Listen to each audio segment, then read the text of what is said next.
Hi, it's Sheldon from fret.co.za. We are live from Sage 2016. It's day 3. We're tired and our feet are hurting. I'm standing with Sean from Hugh's Fine Guitars. Now, Sean, how have you found Sage thus far?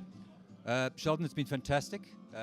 We were here last year, which was also great, but we were all mixed up with the electrics. But now we've got our own space here, which is the exclusively acoustic room, which has helped us a lot. So now given us a good opportunity to demo and showcase our fine instruments here.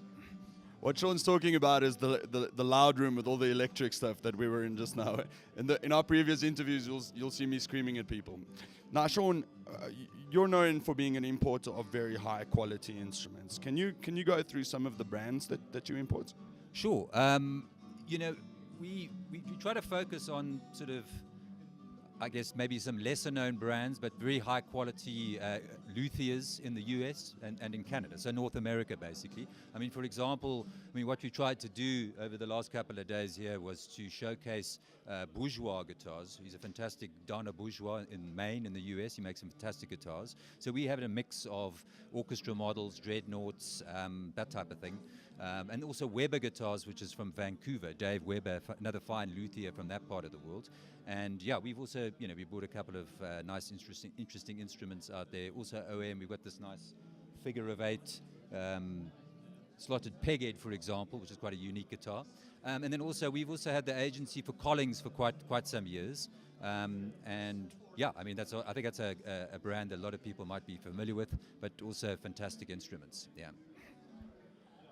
It really sounds good. So when you say North America is renowned for having the best, should we say acoustic or sound woods for making acoustic guitars? We all know about the maples and the spruces that come from there.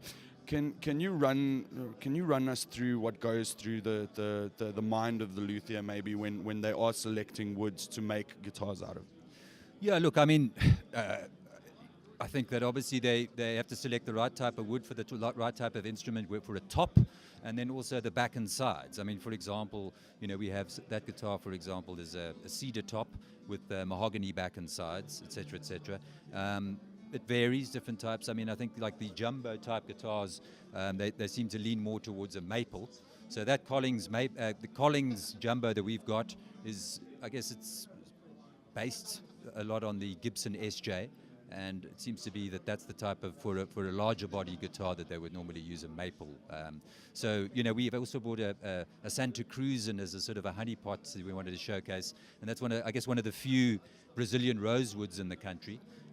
So, yeah, each luthier has his own thing. It varies from Sitka spruce to mahogany to cedar tops, etc., etc. But, it depends on his preference to get the best sound out of the instrument, really. Yeah.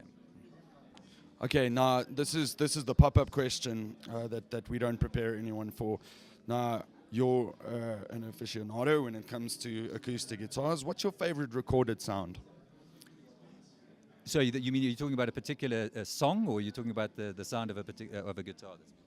Any song. So if it was a once-off playing, or it was, for me, like I always mention this in all the other videos, it's a certain frog sound in some of Attenborough's National Geographic stuff. It just makes me feel good and at home and takes me back to being a kid. So what would be your favorite recorded sound? Oh, look, I like, there were some great Bob Dylan tunes from the 70s that were played on acoustic guitars. That to me is personally a sound that I always really liked. I think he always used to play various guitars, but I think he used to play some of the nice Martin D28s and D18s and that type of thing. So yeah, that's a sound that sort of resonates, if you like, yeah.